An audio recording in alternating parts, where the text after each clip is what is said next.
کائنات میں کوئی نہیں ایسا جن کے بارے میں اللہ تعالیٰ خود کہتا ہے کہ اے نبی ہم نے جو قرآن اتارا ہے آپ پر یہ اس لیے نہیں اتارا کہ آپ اس سے مشقت میں پڑ جائیں.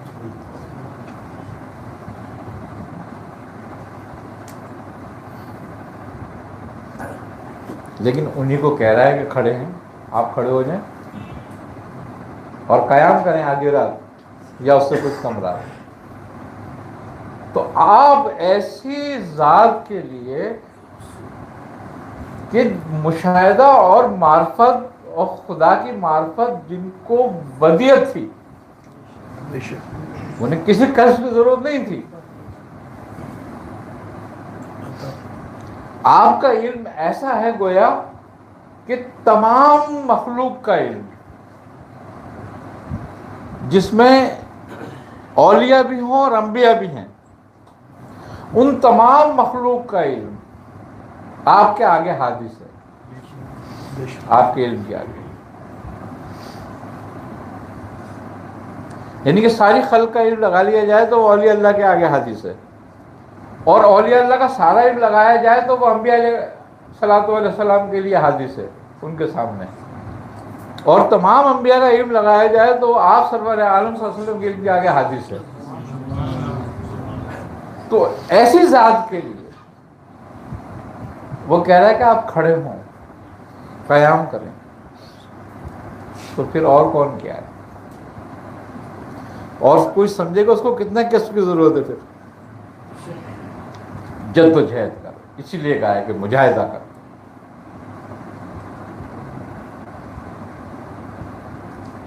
تمام خلق کی روح جتنی لطیف ہے, آپ کا تن اس سے زیادہ لطیف تھا. ان کے لیے کہہ رہے ہیں کہ کھڑے ہو اور قیام کریں. پھر میں تم کیا,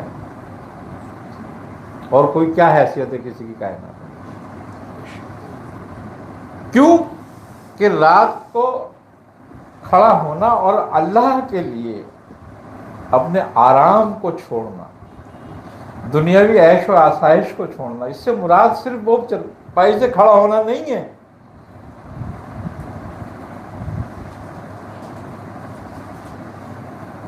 تمام وہ عیش و عشرت, تمام وہ سامان, تمام وہ آسائشیں جو تجھے خدا سے غافل کرے اس کو ترک کر, اس سے کھڑا ہو جا بس.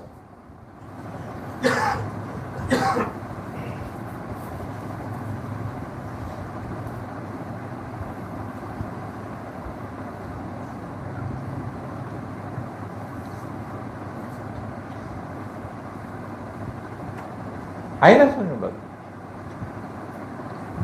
اب یہ کام کب ہوگا؟ جب تم میں خدا کا عشق پیدا ہوگا. اب وہ ایسے ہو نہیں سکتا. عشق پر زور نہیں, یہ وہ آتش غالب جو لگائے نہ لگے اور بجھائے نہ بنے. یہ لگانے سے نہیں لگتی کبھی بھی, کیونکہ عشق جو ہے نا وہ کوئی عمل نہیں ہے,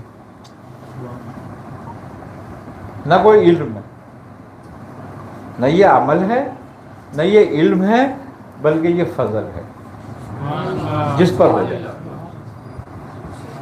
اب فضل اسی پر ہوتا ہے جو عمل سے کوشش کرتا ہے. ایک وقت عمل کا ہوتا ہے کہ عمل کر, اور جب تو اپنے عمل پہ کمال حاصل کرے گا تو تجھ پہ فضل ہوگا, اور تجھے پھر ودیت کر دیا جائے گا. انتخاب کے لیے 100 آدمی اگر انتخاب کیے جاتے ہیں تو بھائی تمہارا انٹرویو ہے 100 آدمیوں کا, تو کتنی تیاریاں کرتے ہو, یا ایسے جا کے کہتے ہیں ہاں ٹھیک ہے جو انٹرویو لے لے گا ہمارا. تیاری کرتے ہیں 100 آدمی, اب سلیکٹ کرنے ہیں 2 آدمی. اب وہ تیاری ہو رہی ہے, انہوں نے خوب تیاریاں کر لی, اب انٹرویو ہوا, اب 100 میں سے 98 کو تو ریجیکٹ کرنا ہے نا, اور 2 کو پاس کرنا ہے. جو 2 کو پاس کرنا ہے 2 پہ فضل ہو گیا اس کا مطلب ہے. لیکن عمل سے پورے تھے سارے.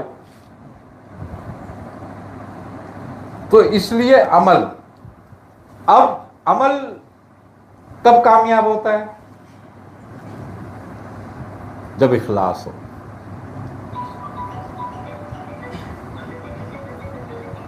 توجہ ہو، جتنا اخلاص ہوگا اتنا ہی فضل ہوگا.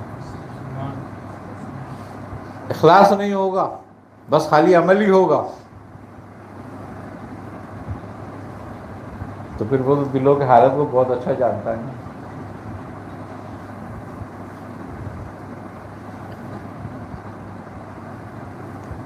اب وہ وسیلہ جو ہے، حضرت مولانا جلال الدین رومی فرماتے ہیں کہ مرشد ایک کامل ہے.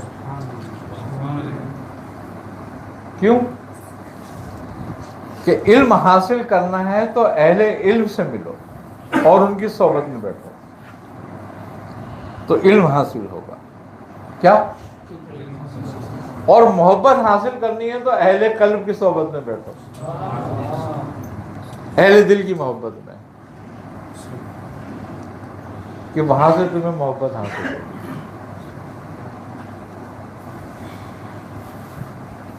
حضرت نظام الدین محبوب الہی رحمۃ اللہ علیہ سے کسی نے پوچھا کہ خدا سے قرب کا آسان راستہ کیا ہے؟ آپ نے فرمایا کہ اولیاء اللہ کی صحبت. تو انہوں نے پوچھا کہ صحبت سے کیسے ہوگا؟ تو انہوں نے فرمایا کہ اولیاء اللہ کی نظر میں اللہ ہوتا ہے، اور جب تو کسی ولی کی نظر میں آ گیا تو اللہ کی نظر میں آ جائے گا. اور ساری محنت کائے کے لیے کرتا ہے آدمی؟ اللہ کی نظر میں آنے کے لیے تو کرتا ہے. تو کہا اس لیے یہ قرب کا راستہ ہے، یہ جلدی کا راستہ ہے. پھر یہ تو اسی لیے راستہ بھی دکھایا گیا کہ خدا کی راہ میں وسیلہ تلاش کرو. خدا کی راہ کا وسیلہ یہی اولیاء اللہ کی صحبت ہے اور ان سے محبت ہے. اور پھر مجاہدہ کر کہ پھر اس میں جد و جہد کر. اب جب تو نے اگر مجاہدہ کر لیا اور مجاہدے میں کامیاب ہو گیا تو فلاح پائے گا. گویا فلاح کیا چیز ہے؟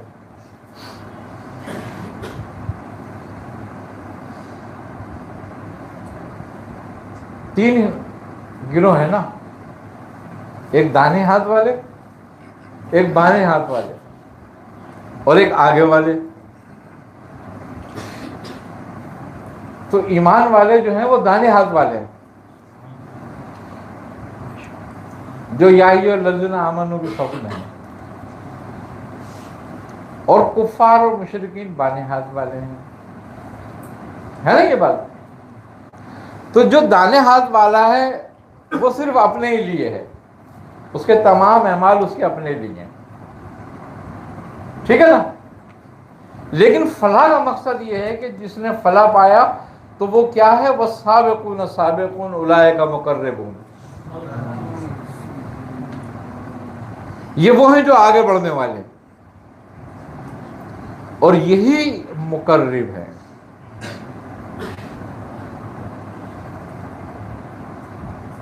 ایمان والے محبت کرنے والے ہیں اور یہ عشق کرنے والے ہیں جو آگے بڑھنا ہے. اب وہ سب جو ہے وہ صف ہے مقربون کی کہ وہ اکیلے نہیں جائیں گے. کوئی 7 کو، کوئی 70 کو، کوئی 70,000 کو ساتھ لے کے جائے گا، ورنہ وہ جائے گا ہی نہیں. اور اس نے بھیجنا ہے اور وہ جائے گا نہیں.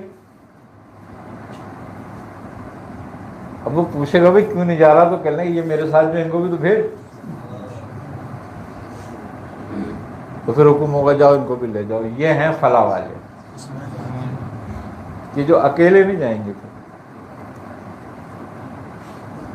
حضرت خواجہ اویس کرنی رضی اللہ تعالی عنہ کو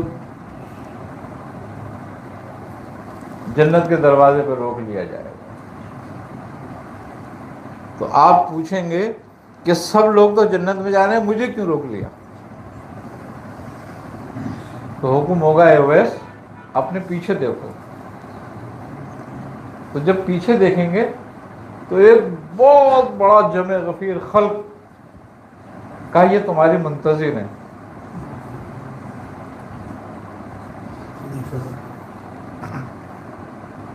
کیا ان کے بغیر جاؤ گے؟ تو آپ ان کی شفاعت فرمائیں گے کہ نہیں ان کو بھیج میرے ساتھ، پہلے یہ جائیں گے پھر میں جاؤں گا. اور آپ کی بشارت تو سرکار عالم صلی اللہ علیہ وسلم فرمائی ہے نا. تو یہ ہیں وہ فلاح والے. تو جب آدمی اولیاء اللہ کے گروہ میں شامل ہوتا ہے تو وہ فلاح والا ہوتا ہے. تو وہ بہتر ہے جو تیرے دانے ہاتھ میں دے دیا جائے، یا وہ بہتر ہے کہ تو باقیوں کو بھی لے کے جائے؟ یہی بات ہے. اسی لیے بڑے بزرگ کہتے ہیں کہ عالم جو ہوتا ہے اس کی گمراہی بھی خطرناک ہوتی ہے اور اس کی ہدایت بھی. کیوں؟ کہ وہ کبھی گمراہ اکیلا جہنم میں نہیں جائے گا. وہ ایک خلق کو اپنے ساتھ لے کے جائے گا جن کو نے گمراہ کیا ہوگا. اور عالم جب جنت میں جائے گا تو ایک خلق کو ساتھ لے کے جائے گا جن کو ہدایت دی ہوگی. تو یہ نہ اکیلا جنت میں جاتا ہے نہ اکیلا دوزخ میں جائے گا.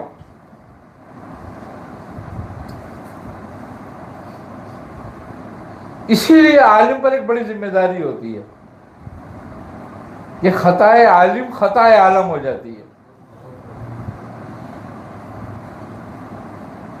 کہ حضرت سیدنا شیخ عبد القادر جیلانی رحمۃ اللہ علیہ فرماتے ہیں کہ اے طالب علم، تو فارغ ہو کر سیدھا ممبر پر نہ آ، پہلے کسی کامل فقیر کی صحبت اختیار کر، جب وہ تجھے اجازت دے تب آ.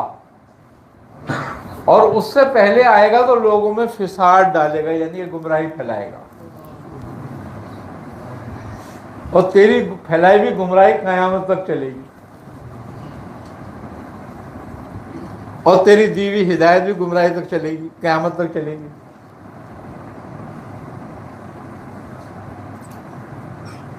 تو کیا ہوتا ہے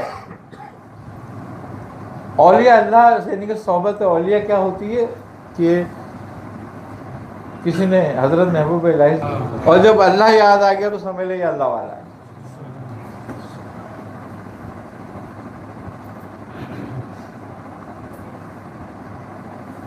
کیا بات ہوتی ہے کہ اولیاء اللہ کی صحبت جو ہے وہ اللہ کا عشق پیدا کراتی ہے،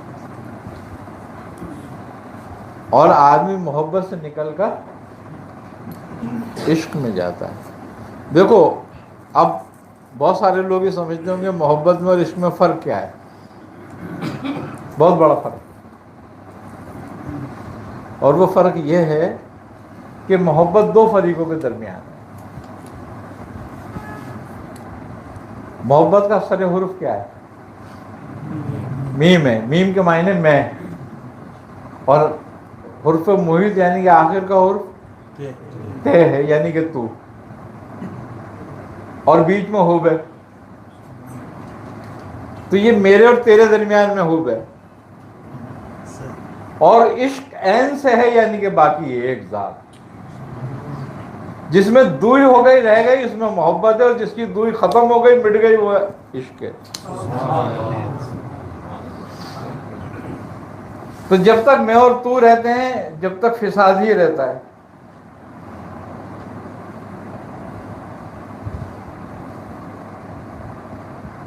ایک ہونا چاہیے، یا تو میں ہوں یا تو ہو.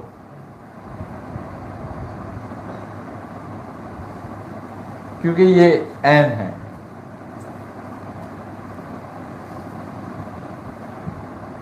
ذات تو واحد ہے نا، یکتا ہے نا،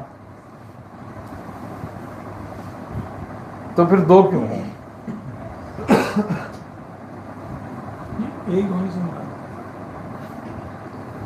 اس کی ذات میں، اس کے عشق میں، اس کی صفات میں گم ہو جانا، اپنی حیثیت کو ختم کر دینا، مقام لا میں لے جانا اپنے آپ کو، اور الہ میں اس کو رکھنا۔ دیکھو تمہارا ابتدائی کمال عشق ہے، تمہاری ابتدائی محبت نہیں ہے۔ سبحان اللہ، سبحان اللہ، عالم غربت۔ ہاں سبحان آئی نا سمجھ میں بات؟ کلمے کا پہلا حرف کیا ہے؟ لا ہے نا؟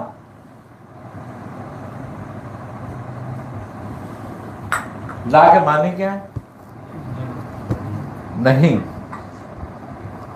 یعنی کہ شروع ہی انکار سے ہے۔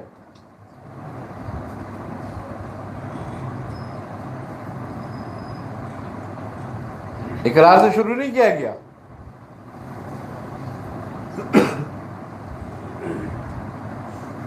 انکاری شروع سے ہے، شروع میں ہے تو یہ انکاری فنا سے ہے، اس کلمے کی ابتدائی فنا سے ہے۔ اب فنا کی دو حالتیں ہیں، ایک کل نفس ذائقۃ الموت ہے نا، اور ایک کل من علیہ فان۔ ابتدائی حال یہ ہے کہ تو اپنے نفس کو فنا کر دے، انتہائی حال یہ ہے کہ سب کچھ فنا ہو جائے گا۔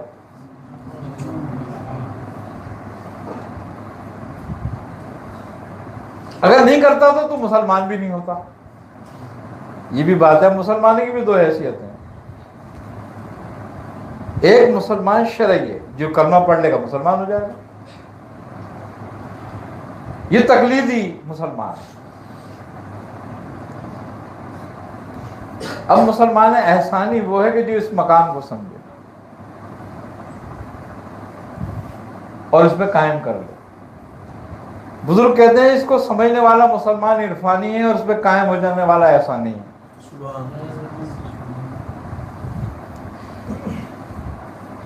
اب جب لا کہا تو دو حالتیں پیدا ہو گئی، ایک کل نفس ذائقۃ الموت اور ایک کل من علیہ فان۔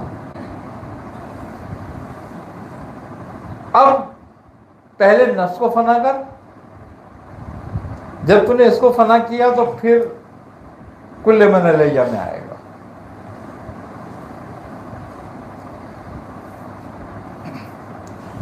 آئی نا سمجھ بات؟ اب قرآن ہی کہہ رہا ہے یہ بات،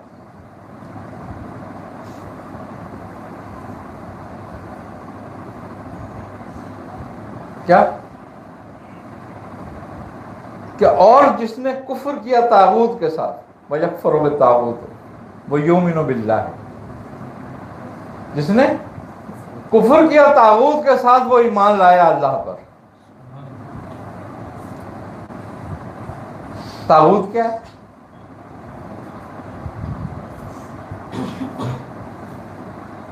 یہی نفسانی خواہش ہے، اپنے ارادے کو ماننا، اپنی خواہش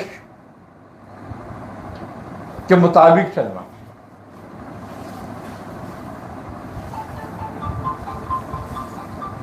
کیا؟ تو جس نے اپنی خواہش کو، اپنے ارادے کو ترک کیا وہ ایمان لایا اللہ پر۔ تو ابھی بتاؤ کہ کس کس نے کیا، کون لایا ایمان اللہ پہ؟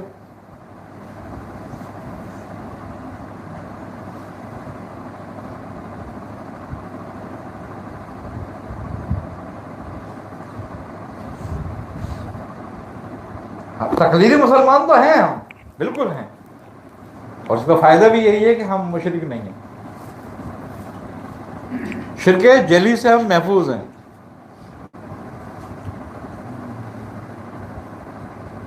لیکن مشرک خفی تو ہے نا، اور جب تک شرکوں سے باہر نہیں نکلے گا جب تک فلاں والا کیسے ہو جائے گا؟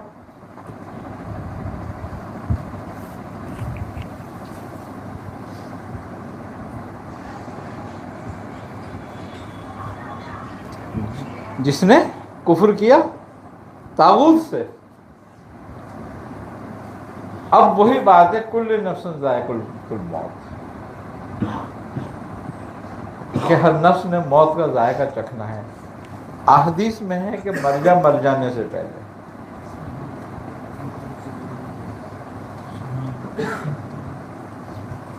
ہے نا حدیث، موت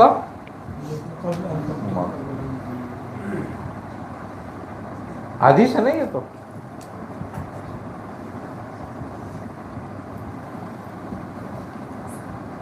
کیا ہے وہ موت؟ کوئی خودکشی کرنا ہے؟ کون سی موت ہے؟ موت یہی موت ہے خواہشوں کی. کل نفس ذائقہ الموت. اب یہی سمجھنے والی بات ہے کہ احادیث میں ہی ہے کہ جس نے پہچانا اپنے نفس کو اس نے پہچانا اپنے رب کو.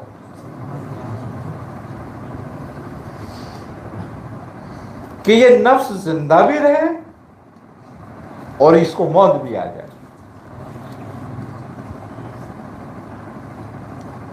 اب یہ کیسے سمجھ میں آئے کہ یہ زندہ بھی رہے، یہ اس کو موت بھی آ جائے؟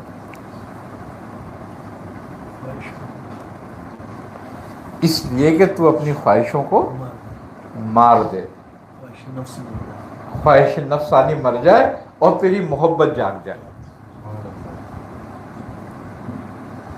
اور تیرا عشق جاگ جائے.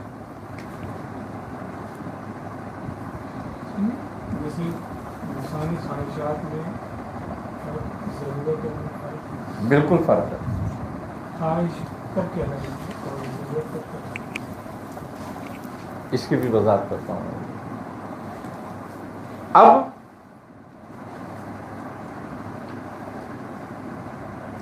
کہ جب ہم نے کلمہ پڑھا اور اللہ کے مقام میں آئے تو اس سے مراد فنا ہے، فانی ہے، ہر چیز ختم ہو جانے والی. یہ تمہیں کہاں لے کے جاتی ہے؟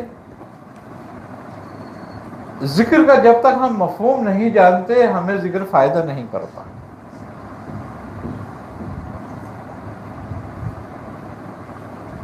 آئی نا سمجھ پر؟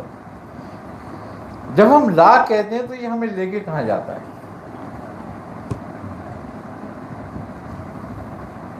لا کہنے والا اس حالت میں ہوتا ہے جس حالت میں یہ ازل میں تھا، جب کوئی خواہش اس کو نہیں تھی.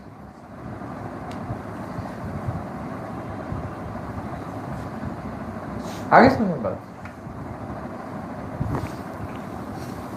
یعنی کہ یہ فنا کے مقام میں چلا جائے، لا کہہ کر ہر چیز گم ہو جائے، یہاں تک کہ اس کا اپنا آپ بھی گم ہو جائے. اور جب اس کا اپنا آپ گم ہو گیا، یہ نہیں کہ وہ بالکل گم ہو جائے گا، یہ ہے کہ یہ کیفیت ہے جو وارد ہونی چاہیے لا کہنے پر. اور جب یہ کیفیت تمہارے قلب میں پیدا ہونے لگے گی تو آٹومیٹک دنیا کی جو ہے خواہشوں سے تمہارا دل ہٹنے لگے گا. پھر دنیا کی کوئی بات تمہیں اچھی نہیں لگے گی.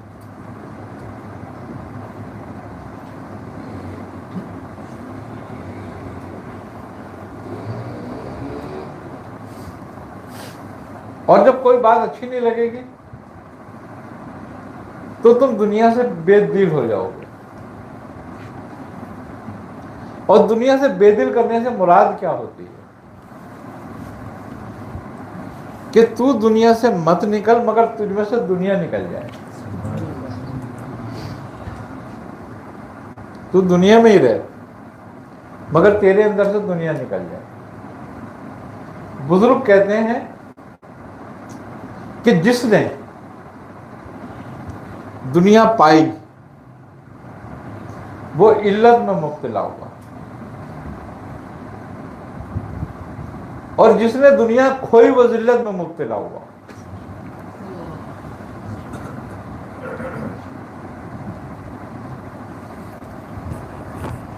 اب بات بڑی عجیب سی ہے کہ پانے کے بعد عزت میں اور کھونے کے بعد ذلت میں، کیونکہ دنیا آخرت کی کھیتی ہے، یہ کھونے کے لیے نہیں ہے. واہ واہ سبحان اللہ. اور دنیا ایک جادوگری ہے، یہ پانے کے لیے نہیں ہے.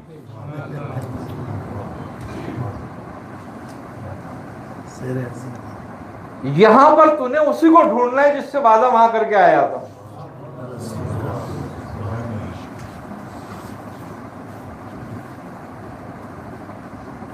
اور مزے کی بات یہ ہے کہ آدمی بولتا زیادہ ہے، سنتا کم ہے. یہ اس کا حجاب ہے سب سے بڑا.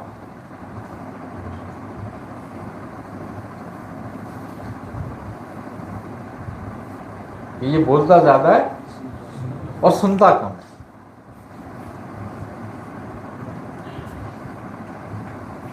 بڑی کمال بات اللہ تعالیٰ نے فرمائی ہے کہ اور جب تمہارے آگے یہ ذکر کیا جائے یعنی کہ قرآن پڑھا جائے تو تم غور سے سنا کرو.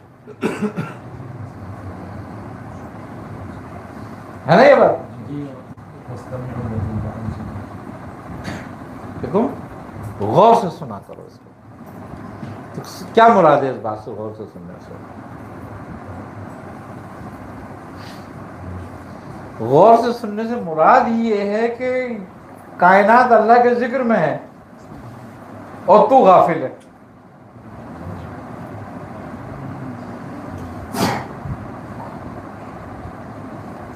کیونکہ تو غور نہیں کر رہا کائنات پہ، توجہ نہیں کر رہا. اب کائنات پہ غور کیا کرے گا تو؟ کائنات میں تجھے غور کرنے کے لیے کوئی چیز نہیں ہے تیرے پاس. ایک ہی چیز ہے اور وہ تیرا اندر ہے.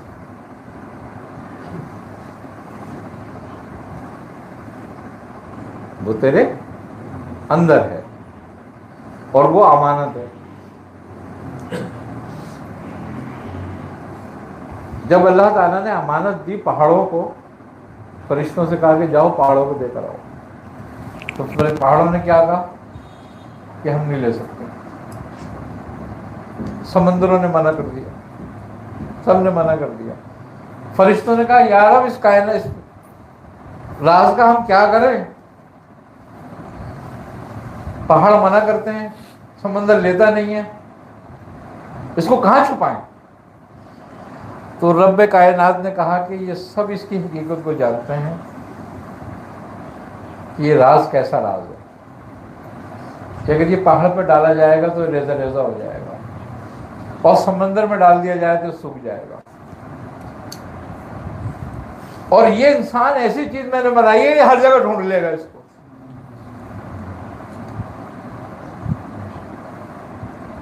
تو کہا پھر اس راز کو کہاں رکھے؟ تو کہا اس کے اندر ہی رکھ دو. یہ ساری کائنات ڈھونڈے گا اپنے اندر نہیں دیکھے گا.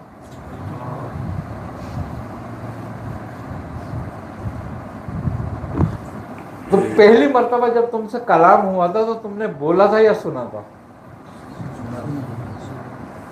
پہلے تم نے سنا تھا. الست بربکم جب کہا گیا تو تم نے سنا تھا. یہ پہلا کلام تھا کائنات میں جو تم نے سنا تھا.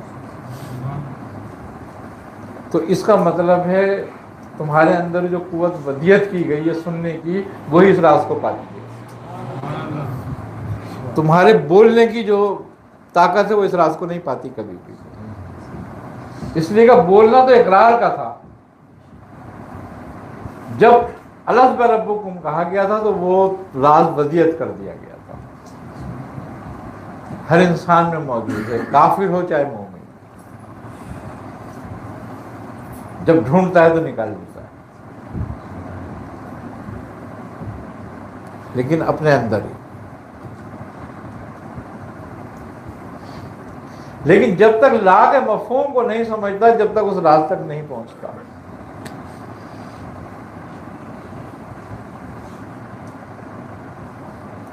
لا جو ہے یہ خطرہ شیطانی ہے. اسی میں خطرہ شیطانی ہے کیونکہ مقام نفس ہے. قلعہ جو ہے یہ خطرہ ملکی اس میں موجود ہے. اس مقام میں آدمی فرشتہ بننا چاہتا ہے.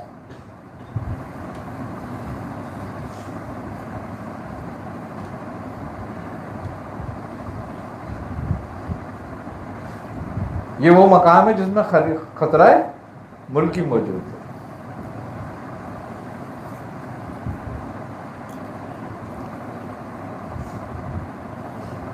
اور جب الا اللہ پہ آتا ہے نا یا خطرہ رحمانی موجود ہے.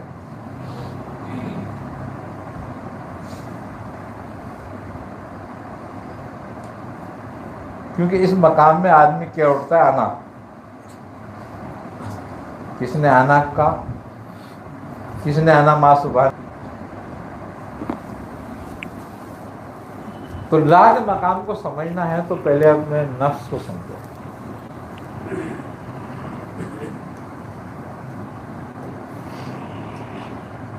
اس کی ابتدا کیا ہے، کیسے سمجھنا ہے اس کو؟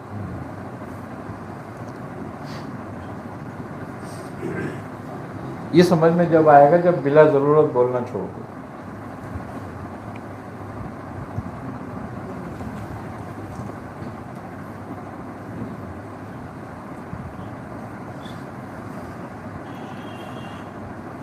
نہ خاموش ہو جائے. ہر تیری خواہش اور ضرورت میں یہی بات کار فرما ہونی چاہیے.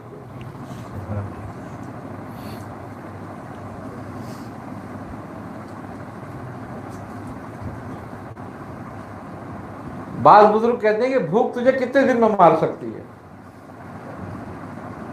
2 دن میں، 3 دن میں، 5 دن میں. تو جب مرنے کا خطرہ ہو جائے تو روٹی کھا.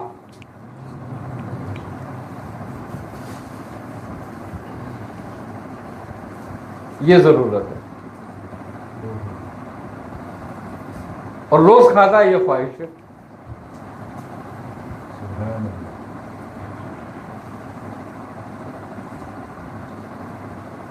لیکن یہ جو میں بات کر رہا ہوں یہ عام لوگوں کے لیے بات نہیں کر رہا میں.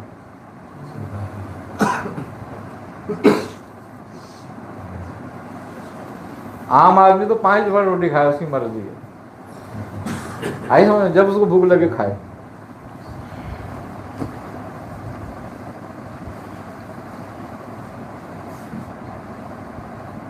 آئی نا سمجھ بات.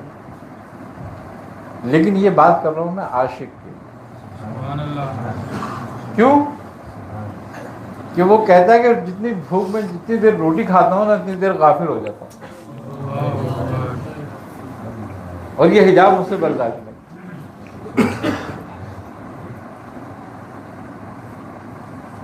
بعض شاہ بدی الدین قطب المدار رحمۃ اللہ علیہ تعالیٰ علیہ نے تو اللہ تبارک و تعالیٰ سے دعا کری کہ اے میرے رب، کیا تو یہ نہیں کر سکتا؟ تو قادر ہے کہ میں روٹی کھانے میں وقت ضائع نہ کروں. کوئی ایسی سبیل پیدا کر دے میرے لیے کہ مجھے روٹی نہ کھانا پڑے، تاکہ وہ ٹائم جو روٹی رزق تلاش کرنے میں اور کھانے میں بیتے میں اس سے فارغ ہو جاؤں.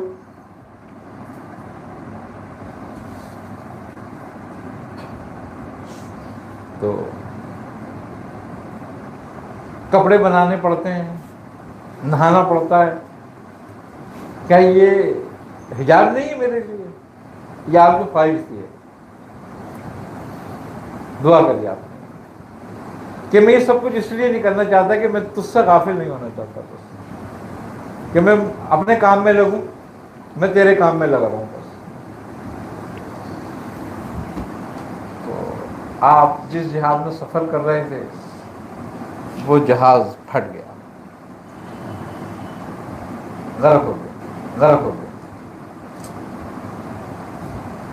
کیونکہ اس میں ٹوٹل کافر سفر کر رہے تھے اور وہ آپ کی بے عزتی کر رہے تھے. آخر یہ ہوا کہ وہ جب جہاز ختم ہو گیا تو آپ ہی بچے اس میں خالی، اور ایک پٹرے میں بیٹھے ہوئے تھے آپ. سمندر آپ کو ادھر سے ادھر، ادھر سے ادھر لے جا رہا تھا. کچھ عرصے میں ایک کنارے پہ جا کے لگے آپ، تو ایک شخص آپ کے پاس آیا اور کہنے لگا کہ تمہارا نام بدی الدین ہے؟ کہا میں تو پہلی بار تجھے دیکھ رہا ہوں، تو کون ہے؟ انہوں نے کہا تم یہ مت پوچھو، تم بدی الدین ہو نا؟ آپ نے فرمایا ہاں کل ہو سکتا ہے۔ آپ کا ہاتھ پکڑ کے وہ لے گیا، اور جنگل تھا، وہ درختوں میں سے، جھاڑیوں سے نکلتے، درختوں سے نکل کے آپ جا کے کیا دیکھتے ہیں کہ ایک بڑا وسیع اور عریض محل بنا ہوا ہے۔ وہ آپ کو محل میں لے گیا۔ جب محل کے اندر لے کر گیا تو ایک تخت لگا ہوا ہے، اس پہ بڑا شاندار، بہت عالی شان اس میں برتن رکھے ہیں، اور آپ سرور عالم صلی اللہ علیہ وسلم تشریف فرمائے۔ آپ گئے، آپ نے دیکھا، آپ جا کے بہت، آپ نے فوراً قدم بوسی فرمائی، اور آپ نے بولا یا رسول اللہ میری حاضری۔ آپ نے فرمایا کہ بدی الدین تم حالت استغنا چاہتے ہو، آپ بیٹھو۔ آپ نے اپنے دست مبارک سے آپ کو 6 لقمے کھلائے۔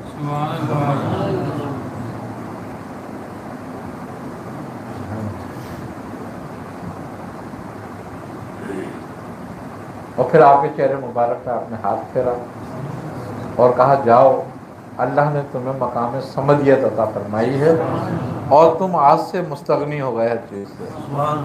آپ 600 برس زندہ رہے۔ اس کے بعد آپ نے ایک لقمہ، ایک ذرہ تک نہیں کھایا۔ پھر اس کے بعد نہ کبھی کپڑے بدلے، نہ کبھی غسل ہوا آپ کو واجب، اور آپ کے چہرے کا یہ عالم تھا کہ لوگ آپ کو دیکھ کے سجدے میں گر جاتے تھے، اتنا روشن چہرہ ہوتا تھا۔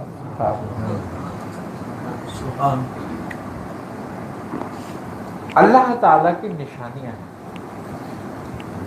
ہر آدمی کو نہیں ملے گی یہ بات، لیکن اللہ نے اپنی نشانیاں دکھائی ہیں، انبیاء میں بھی اور اولیاء میں بھی۔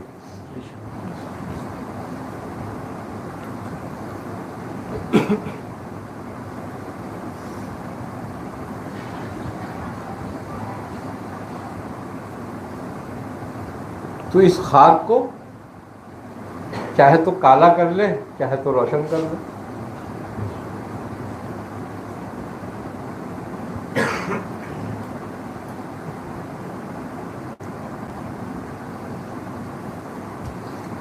الگ الگ مقام میں ہے یہ آدمی۔ اللہ پیدائش کے بارے میں 4 باتیں بیان کرتا ہے۔ ایک کہتا ہے کہ میں نے پیدا کیا اس کو کھنکھناتی ہوئی مٹی سے، ہے نا، ایک پیدائش ہوئی ہے۔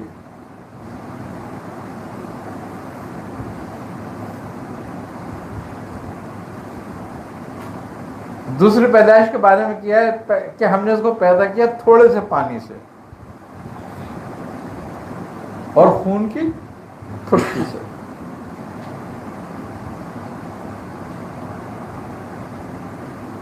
تیسری میں کہہ رہا ہے کہ مریم کے پاس حضرت جبرائیل کو بھیجا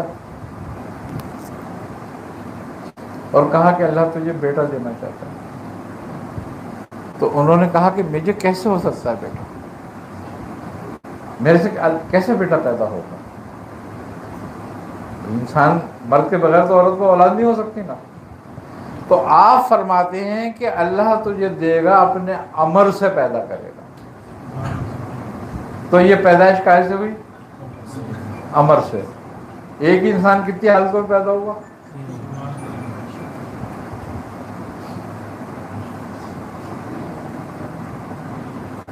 اور قرآن میں کہتا ہے کہ ہم نے بھیجا جبرائیل کو مریم کے پاس، مگر انسانی شکل میں۔ تو نور انسان کی شکل میں آ سکتا ہے؟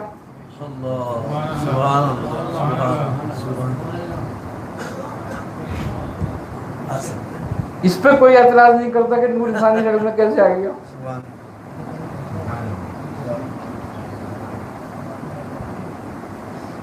جب وہ ایک مخلوق کو نور سے ہی ہے نا فرشتہ، تو جبرائیل اس کو انسان کی شکل دے سکتا ہے اور وہ انسانی شکل میں آ سکتا ہے۔ تو جو نور ہے اللہ نور ہے، وہ اگر بشر کی شکل میں آ جائے تو کیا برا ہے؟ کیا بات ہے اس میں؟ کیا اعتراض کر سکتا ہے کوئی؟ قدرت رکھتا ہے نا وہ، جب وہ اس نور کو بھیج سکتا ہے انسان کی شکل میں، تو نور اللہ نور کو نہیں بھیج سکتا انسان کی شکل میں، اور سب منزلوں سے گزار کے بھیجتا ہے۔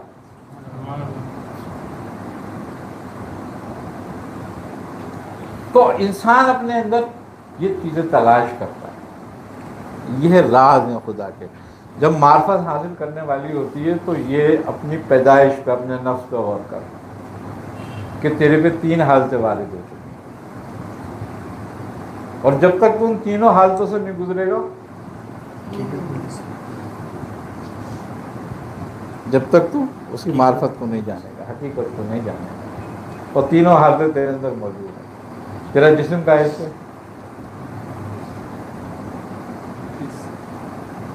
مٹی سے ہے نا، مٹی میں مل جائے گا نا، یہ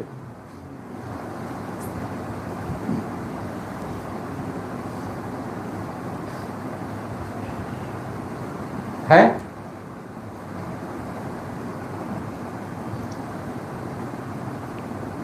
اور تیرا وجود تیار کیسے ہوگا؟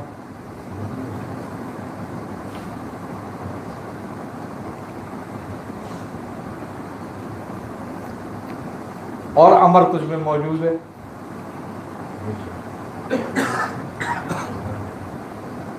تو پہلی حالت یہ ہے کہ تو مٹی سے اٹھ،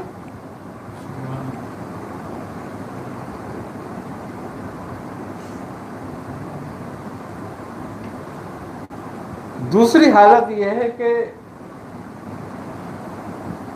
اس پانی اور خون کی پھٹکی کو نور میں بدل،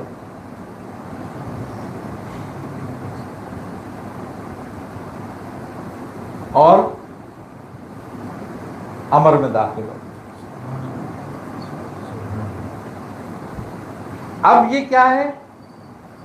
2 چیزوں کو ختم کرنا ہے، وہ لا کے مقام سے ختم ہوتی ہے، ایک تیری خاکیت اور ایک تیری گندگی۔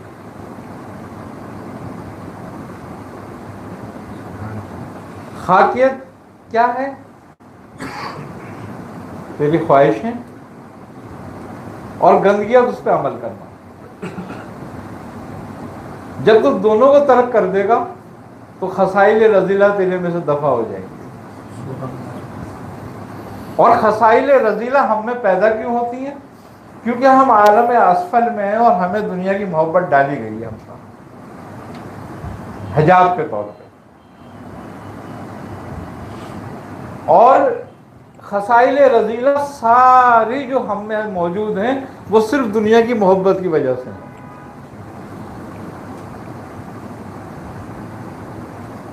میں حسد کسی سے کرتا ہوں تو کیوں کرتا ہوں؟ کہ میں یہ سمجھتا ہوں کہ یہ مجھ سے زیادہ باصلاحیت ہے۔ حاسد جو ہے تمہاری صلاحیتوں کو تم سے زیادہ جانتا ہے،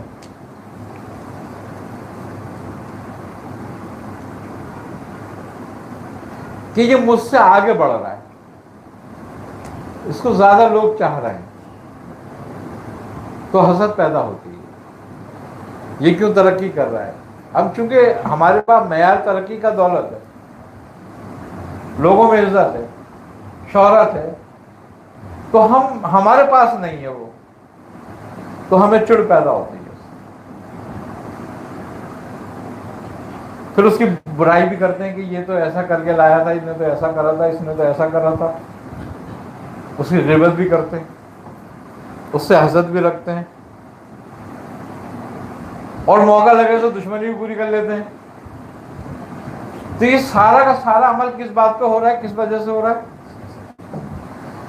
دنیا کی محبت کی وجہ سے۔ ایک مجنون ہوتا ہے، اس کو دنیا کی محبت ہوتی ہے، پھر وہ کسی سے حاسد ہوتا ہے؟